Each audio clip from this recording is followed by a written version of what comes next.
যে ব্যক্তি একবার প্রবেশ করবে জান্নাতে আর সেখান থেকে সেই নেয়ামত তার কাছ থেকে কখনো ছিনিয়ে নেওয়া হবে না। কিন্তু মুসলমানদের মধ্যেও এরকম বহু হতভাগা, বহু কপাল পোড়া মানুষ আছেন যারা তাদের কৃতকর্মের কারণে জান্নাতে যাওয়ার সৌভাগ্য থেকে বঞ্চিত হবেন, তারাও জাহান্নামে যাবেন। মুসলিম হয়েও যে সমস্ত লোকেরা জান্নাতে যাওয়ার সৌভাগ্য অর্জন করবে না, এই সৌভাগ্য থেকে বঞ্চিত হবে, সেই হতভাগা লোকদের ভিতরে আত্মীয়র সাথে সম্পর্ক যে ব্যক্তি ছিন্ন করে, এই ব্যক্তির জন্য জান্নাতে প্রবেশের সুযোগ নাই। নবী আলাইহিস সালাম বলেছেন। কিন্তু মুসলমানদের মধ্যেও এরকম বহু হতভাগা, বহু কপাল পোড়া মানুষ আছেন যারা তাদের কৃতকর্মের কারণে জান্নাতে যাওয়ার সৌভাগ্য থেকে বঞ্চিত হবেন, তারাও জাহান্নামে যাবেন। রাসূল আকরাম সাল্লাল্লাহু আলাইহি ওয়াসাল্লামের বিভিন্ন হাদিস থেকে সেরকম 17টি শ্রেণীর কথা আজ আমরা উল্লেখ করব। বরং এরা জাহান্নামে যাবে, এরপরে তাদের সেখানে শাস্তি হওয়ার পরে কোনো কালে আল্লাহ সুবহানাহু ওয়া তাআলার দয়া হলে তখন তারা জান্নাতে আসবে। মুসলিম হয়েও যে সমস্ত লোকেরা জান্নাতে যাওয়ার সৌভাগ্য অর্জন করবে না, এই সৌভাগ্য থেকে বঞ্চিত হবে। 1 নম্বর হলেন অবৈধভাবে হারাম পথে উপার্জন করে যে ব্যক্তি দেহ গঠন করেছে, ওই দেহ জান্নাতে প্রবেশ করবে না।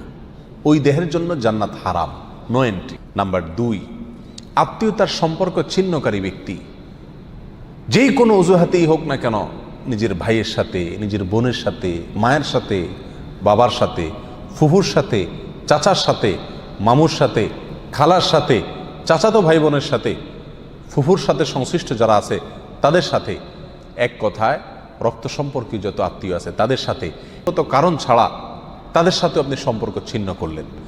লা ইয়াদখুলুল জান্নাতা কাতি', যে ব্যক্তি আত্মীয়তার সম্পর্ককে ছিন্ন করে ফেলে, কোনো সম্পর্ক রাখে না, কথাবার্তা বন্ধ করে দেয়, উঠা বসা বন্ধ করে দেয়, এই ব্যক্তি জান্নাতে প্রবেশ করবে না। আপনার জান্নাতে যাওয়ার স্বার্থেই আপনাকে রক্ত সম্পর্ক আত্মীয়দের সাথে কি করতে হবে? সম্পর্কটাকে রক্ষা করে রাখতে হবে। মুসলিম হয়েও যে ব্যক্তি জান্নাতে প্রবেশ করতে পারবে না ভাই, তিনি হলেন ওই ব্যক্তি যে তার প্রতিবেশীকে কষ্ট দেয়। পাশের জমিনওয়ালার আইল ঠেলাঠেলি করে, পাশের বাড়ির লোকের ছাদের উপরে ময়লা ফেলে, জোরে সাউন্ড দিয়ে গান শুনে পাশের প্রতিবেশীর কষ্ট হয়। এক কথায় প্রতিবেশীকে যারা কষ্ট দেয়, এই লোকগুলো জান্নাতে যাবে না। এ বিষয়ে সহিহ মুসলিমের ভিতরে সুস্পষ্ট হাদিস রয়েছে, যে হাদিসের আলোকে জানা যাচ্ছে যে ব্যক্তি তার প্রতিবেশীকে কষ্ট দেয় সে জান্নাতে প্রবেশ করতে পারবে না। অতএব সম্পর্ক ভালো রাখতে পারেন আর না পারেন, অন্তত আপনার কোনো আচরণ দ্বারায়, আপনার কোনো কাজ দ্বারা যেন তাদের কোনো কষ্ট না হয়। নাম্বার 4, মুসলমান হয়েও যারা জান্নাতে যেতে পারবে না তাদের ভিতরে 5টি হলো ভাই, অশ্লীল ভাষায় কথা বলে যে, গালিগালাজ করে যে, কথায় কথায় আজে বাজে মন্তব্য করে এবং উগ্র মেজাজি, মানুষকে সবসময় দমায় রাখার চেষ্টা করে, দাবায় রাখার চেষ্টা করে, কখনো মানুষকে পাত্তা দেয় না, সাইড দেয় না, সবসময় সেই উপরে থাকার চেষ্টা করে, গোয়ার কিসিমের লোক যেটাকে বলা হয়। স্পষ্টভাবে হাদিসের ভিতরে এসছে যে এই শ্রেণীর লোক কি করবে না? জান্নাতে যাবে না। সুনান আবু দাউদ এবং অন্যান্য হাদিসের কিতাবে হাদিস রয়েছে। 6 নম্বর হলেন মা বাবার অবাধ্য সন্তান। যেই সন্তান তার মা বাবার ন্যায্য নির্দেশকে অমান্য করে, লঙ্ঘন করে, পাত্তা দেয় না, মানে না, এই সন্তানের জন্য জান্নাত নিষেধ। সে যত নেকামল করুক, সে যত ভালো কাজ করুক, যত নামাজ কালাম পড়ুক, কপালে দাগ ফেলায় দেখ, কোনো ফায়দা নাই, তার জান্নাতে যাওয়ার সুযোগ নাই যদি সে কি করে? মা বাবার নির্দেশকে লঙ্ঘন করে। সে সমস্ত শাসকেরা, সেই সমস্ত নেতারা যারা তাদের প্রজাদেরকে, যারা তাদের অধীনস্থ লোকদেরকে ধোঁকা দেয়, আজ দুনিয়ার কয়জন শাসক এর থেকে বাঁচতে পারবে সেটা আল্লাহই ভালো জানেন। বলেন একটা, করেন আরেকটা, নির্বাচনের আগে ওয়াদা করেন একটা, ধোঁকা দেন, পরে আর সেটা পালন করেন না। তো সে সমস্ত শাসকেরা যারা তাদের প্রজাদেরকে, অধীনস্থদেরকে ধোঁকা দেয়, তারাও জান্নাতে প্রবেশ করতে পারবে না। এই বিষয়ে সহিহ বুখারীতে হাদিস রয়েছে। 7 নম্বর, মুসলমান হয়েও যে ব্যক্তি জান্নাতে যাবে না, সে হলো অন্যের সম্পদ যে আত্মসাৎ করে।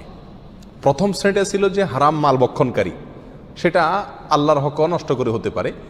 আর এই 7 নম্বর পয়েন্টটা হলো যে কোনো মানুষের হক আপনি নষ্ট করে টাকা কামাই করলেন, যেভাবেই হোক, সেটা ধোঁকা দিয়ে হোক, প্রতারণা করা হোক, হাওলাত নিয়ে আটকায় দিয়ে হোক, চান্সে চুরি করে হোক, অথবা চিটারি করে হোক, যেই কোনোভাবে অন্যের সম্পদ যদি আত্মসাৎ করেন গায়ের জোরে বা বুদ্ধির জোরে, আর করে সেটা আপনি দখল করে ফেলেন, তো মনে রাখবেন এই ব্যক্তির জন্য জান্নাতে যাওয়ার কোনো সুযোগ নাই।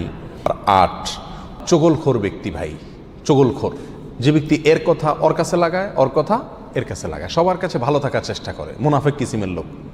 এরা সমাজের সমস্ত ঝগড়া ফাসাদ লাগানোর ক্ষেত্রে মূল ভূমিকা রাখে। আল্লাহ মাফ করুন, এই চরিত্র আমাদের অনেকের ভেতরেই কম বেশ আছে। এই চগলখোর লোক জান্নাতে প্রবেশ করবে না।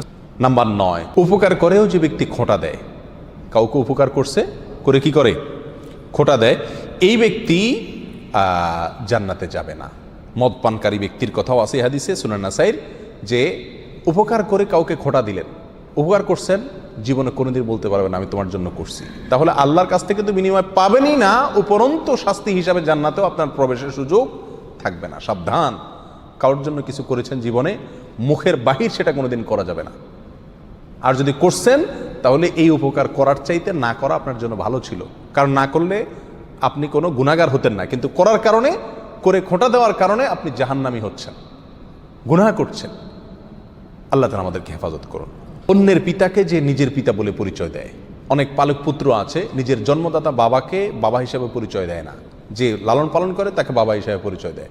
তো অন্যের পিতাকে যদি নিজের পিতা হিসাবে পরিচয় দেয়, এই ব্যক্তিও জান্নাতে প্রবেশ করবে না, এবং সহিহ বুখারীতে হাদিস রয়েছে, যদিও সে কি হয়? মুসলমান হয়।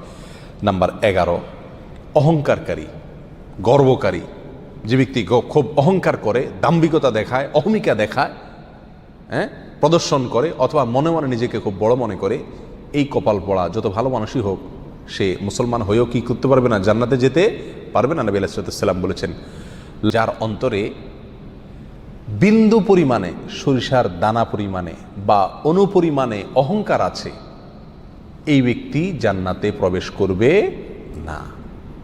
বিনয়ী মানুষেরা জান্নাতে যাবে, বিনয়ী, যারা নিজেকে ছোট মনে করে, সবসময় অন্যকে বড় মনে করে, নিজের দোষের কথা আগে দেখে, নরম থাকে, অহংকার করে না, এই লোকগুলো জান্নাতি। আর যারা অহংকার করে, এই লোকগুলো জাহান্নামী। যে ব্যক্তি মুসলিম হয়েও জান্নাতে যাবে না, জান্নাতে যাওয়ার সুযোগ থেকে বঞ্চিত হবে, আর সে ব্যক্তি হলো ওই ব্যক্তি যে ব্যক্তি রাসূলুল্লাহ সাল্লাল্লাহু আলাইহি সাল্লামের নাফরমান। রাসূলুল্লাহ সাল্লাল্লাহু আলাইহি সাল্লামের নির্দেশ জানার পরেও সেটাকে কি করে না? কেয়ার করে না। বাপদাদার নির্দেশকে অগ্রাধিকার দেয়, 14 গোষ্ঠী কী করে আসছে সেটাকে অগ্রাধিকার দেয়, পীর সাহেব কী বলছেন সেটাকে অগ্রাধিকার দেয়, যদি রাসূল সাল্লাল্লাহু আলাইহি সাল্লামের কথার বিপরীত হয়, এরকম যদি হয় তাহলে সেই ব্যক্তি জান্নাতে প্রবেশ করবে না। নবী আলাইহিস সালাম বলেছেন, আমার উম্মতের প্রত্যেক সদস্য সবাই জান্নাতে যাবে, শুধু যে অস্বীকার করলো সে জান্নাতে যেতে পারবে না। সাহাবা ইকরাম প্রশ্ন করলেন, ওমাই আবা ইয়া রাসূলুল্লাহ, হে আল্লাহর রাসূল, অস্বীকার করছে কে? তিনি বলেছেন, মান আতাআনি দাখালাল জান্নাহ ওয়া মান আসানি ফাকাদ আবা, যে ব্যক্তি আমার হুকুমকে, আমার নির্দেশকে মান্য করেছে, মেনে চলেছে, সে জান্নাতে যাবে। আর যে আমার নির্দেশকে মান্য করে নাই, সে অস্বীকার করলো, আর যে অস্বীকার করলো সে জাহান্নামে যাবে, সে জান্নাতে যাবে না। সে ব্যক্তি হলো ওই মহিলা, যে মহিলা অকারণে স্বামীর কাছ থেকে তালাক চায় কথায় কথায়। আমাদের মা বোনদের ভিতরে অনেকের ভেতরে এই চরিত্র আছে, এই দোষ আছে, কথায় কথায় স্বামীর কাছ থেকে তালাক চায়। এর আগে এক আলোচনায় বলেছিলাম, ইবলিস শয়তানের কাছে সবচেয়ে প্রিয় কাজ, যেই কাজে ইবলিস শয়তান সবচেয়ে বেশি খুশি হয়, সেটা হলো একটি দাম্পত্য জীবনে যখন বিচ্ছিন্নতা এসে যায়, স্বামী স্ত্রীর ভিতরে যখন বিচ্ছেদ ঘটে যায়, তখন শয়তান সবচেয়ে বেশি খুশি হয়। একজন মানুষ হত্যা করলে, একজন মানুষ মদ পান করলে, একজন মানুষ চুরি করলেও শয়তান এত খুশি হয় না যত খুশি হয় পারিবারিক জীবনে বিচ্ছিন্নতা ঘটে গেলে। চাওয়া, তালাক চাওয়া, এটাও দোষের বিষয়। কোনো মহিলা যদি রাগের কারণে তালাক চায় স্বামীর কাছে কথায় কথায়, তাহলে এরাও জান্নাতে প্রবেশ করবে না।